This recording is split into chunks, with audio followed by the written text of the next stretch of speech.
بسم اللہ الرحمن الرحیم۔ السلام علیکم۔ ایک عاشق نوجوان کا واقعہ۔ حضرت عیسیٰ علیہ السلام کا معجزہ بیان کیا جاتا ہے کہ بنی اسرائیل میں ایک شخص تھا جس کی بیوی نہایت حسین تھی، جس پر وہ اسرائیلی فرشتہ تھا۔ چنانچہ اس عورت کا انتقال ہو گیا تو اس اسرائیلی کو بڑا غلطی ہوا اور ایک مدت تک وہ اس عورت کی قبر پہ بیٹھا روتا رہا۔ اتفاقاً حضرت عیسیٰ علیہ السلام کا ادھر سے گزر ہوا تو انہوں نے اس اسرائیلی کو پریشان حال دیکھ کر اس کا سبب معلوم کیا۔ جب اسرائیلی نے اپنا واقعہ بیان کیا تو حضرت عیسیٰ علیہ السلام نے دریافت فرمایا، کیا تو چاہتا ہے کہ میں تیرے اس بندے کو زندہ کر دوں؟ اس نے عرض کیا کہ ہاں حضور، یہی میں چاہتا ہوں۔ چنانچہ جب حضرت عیسیٰ علیہ السلام نے اس قبر کے مردہ کو آواز دی تو قبر سے ایک حبشی غلام جس کے ناک کے نتنوں، آنکھوں اور جسم کے دوسرے سوراخوں سے آگ کی لپٹیں اٹھ رہی تھی۔ حضرت عیسیٰ علیہ السلام کو دیکھتے ہی غلام نے کلمہ پڑھا کہ لا الہ الا اللہ، عیسیٰ روح اللہ۔ اسرائیلی نے یہ دیکھ کر عرض کیا، حضور مجھ سے غلطی ہو گئی، میری بیوی کی قبر تو دوسری ہے۔ یہ سن کر حضرت عیسیٰ علیہ السلام نے حبشی کو حکم دیا کہ تم اپنی قبر میں واپس ہو جاؤ۔ چنانچہ وہ مردہ ہو کر گر گیا اور اس کی قبر کو مٹی سے چھپا دیا گیا۔ پھر حضرت عیسیٰ علیہ السلام نے اس دوسری قبر کی جانب توجہ فرمائی اور حکم دیا کہ اے صاحب قبر، اللہ کے حکم سے زندہ ہو جا۔ چنانچہ قبر پھٹی اور اس سے ایک عورت سر سے گرد چاٹتی ہوئی باہر آ گئی، جس کو دیکھ کر اسرائیلی بولا کہ یا روح اللہ، میری بیوی یہی ہے۔ اور حضرت عیسیٰ علیہ السلام کے حکم سے وہ اسرائیلی اپنی بیوی کے ہمراہ واپس ہونے لگا، مگر عرصے سے جاگا ہوا تھا، اس لیے اس پر نیند کا غلبہ ہو گیا اور اس نے بیوی سے کہا کہ تیری قبر پر گریہ و زاری اور بیداری نے مجھے ہلاک کر دیا ہے، اس لیے میں چاہتا ہوں کہ کچھ دیر آرام کر لوں۔ بیوی کہنے لگی کہ ہاں، آپ آرام کر لیجئے۔ چنانچہ وہ اسرائیلی بیوی کے زانوں پر سر رکھ کر سو گیا۔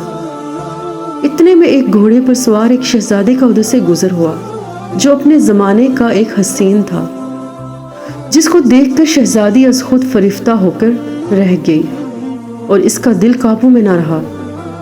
اس نے شوہر کا سر زانوں سے نیچے رکھا اور فرط محبت و غلبہ عشق سے مجبور ہو کر شہزادے کے سامنے جا کھڑی ہوئی۔ ادھر جیسے ہی شہزادے کی نظر اس پر پڑی، وہ بھی اس کو دیکھ کر اس پر فریفتہ ہو گیا اور عورت کی خواہش پر اس کو اپنے گھوڑے پر بٹھا کر لے گیا۔ چنانچہ اس کے شوہر نے بیدار ہو کے جب اپنی بیوی کو نہ پایا تو نہایت پریشان ہوا اور اس کے ملنے کی تدبیر سوچنے لگا۔ سوچتے سوچتے آخر اس کے نشانے قدم پر چل کر اپنی بیوی کو تلاش کر لیا، جو شہزادے کے پاس پہنچ چکی تھی۔ اس کو دیکھ کر اسرائیلی شہزادے سے عرض کیا کہ یہ میری بیوی ہے، آپ اس کو چھوڑ دیجئے۔ ابھی شہزادہ کچھ کہنے بھی نہ پایا تھا کہ اس عورت نے کہا کہ میں تیری بیوی نہیں بلکہ شہزادے کی لونڈی ہوں۔ یہ سن کر شہزادہ اسرائیلی سے کہنے لگا، کیا مجھ سے میری لونڈی کو لینا چاہتا ہے؟ اس نے کہا، خدا کی قسم، یہ میری بیوی ہے جس کو میرے سردار حضرت عیسیٰ علیہ السلام نے مرنے کے بعد میرے لیے زندہ کیا ہے۔ ابھی یہ گفتگو ہو رہی تھی کہ اتفاقاً حضرت عیسیٰ علیہ السلام بھی وہاں تشریف لے آئے، جن کو دیکھ کر اسرائیلی کہنے لگا، یا روح اللہ، کیا یہ میری وہ بیوی نہیں ہے جس کو آپ نے میرے لیے زندہ کیا ہے؟ حضرت عیسیٰ علیہ السلام نے فرمایا کہ ہاں، یہ وہی ہے۔ یہ سن کر عورت کہنے لگی، یا روح اللہ، یہ شخص جھوٹا ہے، میں تو اس شہزادے کی لونڈی ہوں۔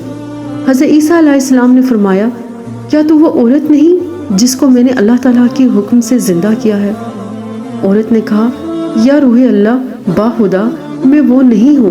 اس کے بعد حضرت عیسیٰ علیہ السلام نے فرمایا، جو جان خدا کے حکم سے میں نے تجھے دی ہے، اس کو واپس کر دے۔